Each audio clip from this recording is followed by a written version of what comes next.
BRS వాళ్ళు అంటున్నారు sentiment ఆశీర్వదించండి అని. నేను ఇవాళ ఈ వేదిక మీద నుంచి ఒక పాట సూటిగా బీఆర్ఎస్ పార్టీ అధ్యక్షుడు పెద్దలు కల్వకుంట్ల చంద్రశేఖరరావు గారిని ఒక మాట అడగదలుచుకున్నా. ఆనాడు 2007లో పేదోళ్ళ ఆత్మధైర్యం, పేదోళ్ళ దేవుడు పి జనార్దన్ రెడ్డి ఆనాడు ఈ ఖైరతాబాద్ శాసనసభ నియోజకవర్గం నుంచి ఇక్కడ పోటీ చేసి ఇక్కడి నుంచి పేదోళ్ళ తరఫున ఎన్నోసార్లు ఎన్నికై పేదోళ్ళకు అండగా నిలబడి తండాలలో, గూడాలలో, మారుమూల పల్లెల్లో పేదల హైదరాబాద్కు ఉద్యోగ ఉపాధి కోసం వస్తే వాళ్ళందరికీ అండగా నిలబడ్డ నాయకుడు. ఆనాడు 2007లో పి జనార్దన్ రెడ్డి గారు అనుకోకుండా అకాల మరణం చెంది గుండెపోటుతో మరణించినప్పుడు ఆనాడు కాంగ్రెస్ కు బద్ద వైరి పక్షాలు భారతీయ జనతా పార్టీ, తెలుగుదేశం పార్టీ, ఆనాడు పెద్దలు నారా చంద్రబాబు నాయుడు గారు పీజేఆర్ గారి మీద ఉండే గౌరవంతో రాజకీయ వైరుధ్యాన్ని, భిన్న రాజకీయ ఎజెండాలను పక్కన పెట్టి పీజేఆర్ ను గౌరవించడానికి ఆనాడు ఏకగ్రీవం చేయడానికి పెద్దలు నారా చంద్రబాబు నాయుడు గారు సహకరించిన మాట వాస్తవం కాదా?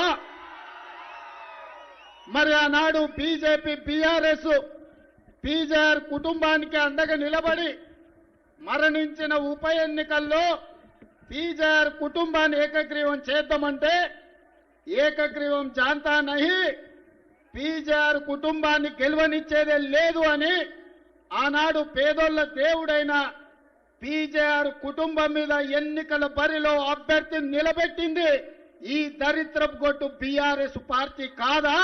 దానికి నాయకత్వం వహిస్తున్న కల్వకుంట్ల చంద్రశేఖరరావు కాదా?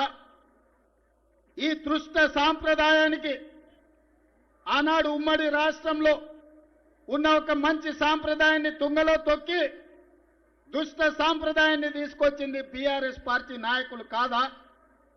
మరి ఆనాడు సాంప్రదాయాన్ని కాదని పీజేఆర్ పేదోళ్ళ గుండెల్లో దేవుడుగా ఉన్న పీజేఆర్ కుటుంబానికి వ్యతిరేకంగా ఎన్నికల్లో అభ్యర్థిని నిలబెట్టిన ఈ కిరాయి మూక ఈరోజు సానుభూతితోని ఎన్నికల్లో ఓట్లేయమని అడుగుతారు. ఆనాటి ప్రత్యక్ష సాక్షి ఇక్కడనే పీజేఆర్ బిడ్డ విజయారెడ్డి ఉన్నది. ఆయన కంటే ముందు ఈ హైదరాబాద్ నగరానికి కృష్ణానది జలాలను, గోదావరి జలాలను, ఈ హైదరాబాద్ నగర అభివృద్ధి కోసం, ఈనాడు అక్కడ కట్టిన హైటెక్ సిటీ కోసం సర్వం వడ్డిన పీజేఆర్ మీదనే అభ్యర్థి పెట్టిన మీకు ఈనాడు ఉప ఎన్నికల్లో సానుభూతి ఓట్లు అడిగే హక్కు మీకున్నదా అని నేను అడుగుతున్నా. వాళ్ళను వదిలేయండి మిత్రులారా. నేను ఇవాళ మీ ముందు ఒక మాట చెప్పదలుచుకున్నా. ఇదే విధంగా కంటోన్మెంట్లో కూడా ఉప ఎన్నికలు వచ్చినాయి. అక్కడ కూడా ఇదే రకంగా ఇదే సానుభూతిని నమ్ముకొని సానుభూతి కన్నీళ్ల ముసుగులో గెలవాలని చూసి అక్కడ కూడా శ్రీ గణేష్ నాడు అక్కడి ప్రజలు గెలిపిస్తే సానుభూతితో, సెంటిమెంటుతో కాదు, అభివృద్ధితో మా ప్రాంతం అభివృద్ధి జరుగుతుందని కంటోన్మెంట్, సికింద్రాబాద్ కంటోన్మెంట్లో శ్రీ గణేష్ను గెలిపిస్తే 30-40 సంవత్సరాల నుంచి అటు మేడ్చల్ వైపు ఎలివేటెడ్ కారిడార్, ఇటు షామీర్పేట వైపు ఎలివేటెడ్ కారిడార్, అక్కడ తాగునీటి సమస్యను, కంటోన్మెంట్లో రోడ్ల సమస్యను, డ్రైనేజీ సమస్యను ఈనాడు శ్రీ గణేష్ సంవత్సరన్నరలో 4,000 కోట్ల రూపాయల నిధులు మంజూరు చేయించి ఈనాడు కంటోన్మెంట్ అభివృద్ధికి పాటు పడుతున్నాడు.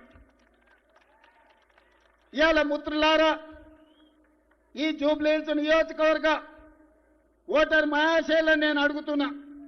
2014, 2018, 2023 ఇదే అభ్యర్థిని, ఇదే బీఆర్ఎస్ పార్టీని గెలిపించారు. జూబ్లీహిల్స్ ఎమ్మెల్యే వారే, మున్సిపల్ మంత్రి వారే, ముఖ్యమంత్రి వారే. మరి మీ ప్రాంత సమస్యలు ఎందుకు పరిష్కారం కాలేదు? ఏనాడైనా ఆనాటి మున్సిపల్ మంత్రి గాని ఆనాటి మాజీ ముఖ్యమంత్రి గాని ఎన్నడైనా మీ పేదోళ్ళ దగ్గరకు వచ్చిండ్రా? జూబ్లీహిల్స్ ప్రజల మొహం చూసిండ్రా? ఏనాడైనా ఈడ మా సీనియర్ కార్మిక సోదరులుండు 10 ఏళ్లలో ఎన్నడన్నా మా సినిమా కార్మికులను ఆనాటి ముఖ్యమంత్రి ఎప్పుడైనా కలిసిండా? ఎన్నడైనా పలకరించిండా? మీ సమస్యలు ఎట్లున్నాయి? మీ పిల్లలు బడికి పోతుర్రా లేదా? మీకు షూటింగ్లలో ప్రమాదం వస్తే మీ గురించి ఎవరైనా పట్టించుకుంటున్నారా అని ఒకరోజు అడిగిండా? కనీసం వాళ్ళ ఆరోగ్యం దెబ్బతింటే దవాఖాన్లలో వాళ్లకు చిన్న సూది మందైనా ఏపియడానికి ఎప్పుడైనా వాళ్ళు ఆలోచన చేసిండ్రా?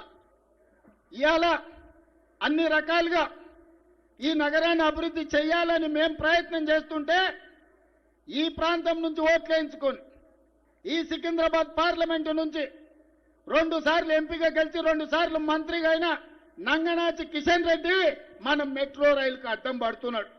ఇవాళ మనం మూసీ నది అభివృద్ధి కోసం అడ్డం పడుతున్నాడు.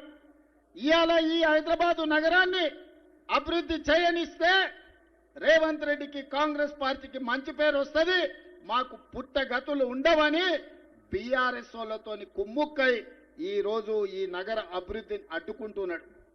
ఇవాళ బీజేపీ బీఆర్ఎస్ ది ఫెవికల్ బంధం.